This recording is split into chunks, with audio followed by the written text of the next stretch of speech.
പാണ്ടിക്കാട് ഗ്രാമപഞ്ചായത്ത് 2023-24 വാർഷിക പദ്ധതിയിൽ ഉൾപ്പെടുത്തി അംഗങ്ങൾക്കുള്ള വാഹനം ഒക്ടോബർ 2 ഗാന്ധി ജയന്തി ദിനത്തിൽ സേനാംഗങ്ങൾക്ക് കൈമാറി. വാഹനത്തിന്റെ ഫ്ളാഗ് ഓഫ് പാണ്ടിക്കാട് ഗ്രാമപഞ്ചായത്ത് പ്രസിഡന്റ് ടി സി റമീഷ നിർവഹിച്ചു.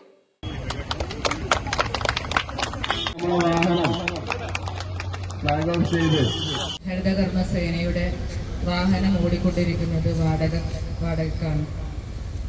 എക്സലന്റ് പാണ്ടിക്കാട് എന്നുള്ള ആ ദൗത്യത്തിലേക്ക് പാണ്ടിക്കാട് ഗ്രാമപഞ്ചായത്ത് മാലിന്യമുക്ത ഗ്രാമപഞ്ചായത്താക്കുക എന്നുള്ള ആ ഒരു ലക്ഷ്യം നേടിയെടുക്കുന്നതിന്റെ ഭാഗമായിട്ട് നിലവിൽ പാണ്ടിക്കാട് ഗ്രാമപഞ്ചായത്ത് ഒരുപാട് പ്രവർത്തനങ്ങൾ നടത്തിക്കൊണ്ടിരിക്കുകയാണ്.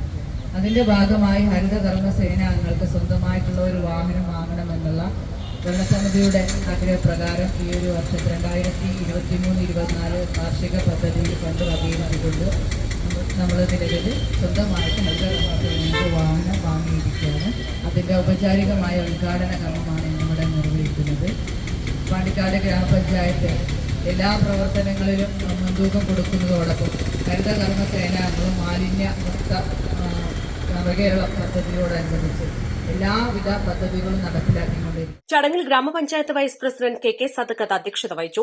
സ്റ്റാൻഡിംഗ് കമ്മിറ്റി ചെയർമാൻമാരായ T K Rabiyath, V K Ayishuma, P Suneer, അംഗങ്ങളായ P R Dohinath, V Majeed, K T Gireesh Babu, Sainul Abid, Pandikkad ഗ്രാമപഞ്ചായത്ത് secretary Anisyalal, Haritha Karma Sena coordinator Faisal, Pandikkad Haritha Karma Sena president Shanthakumari, secretary Minimol എന്നിവർ ചടങ്ങിൽ സംസാരിച്ചു.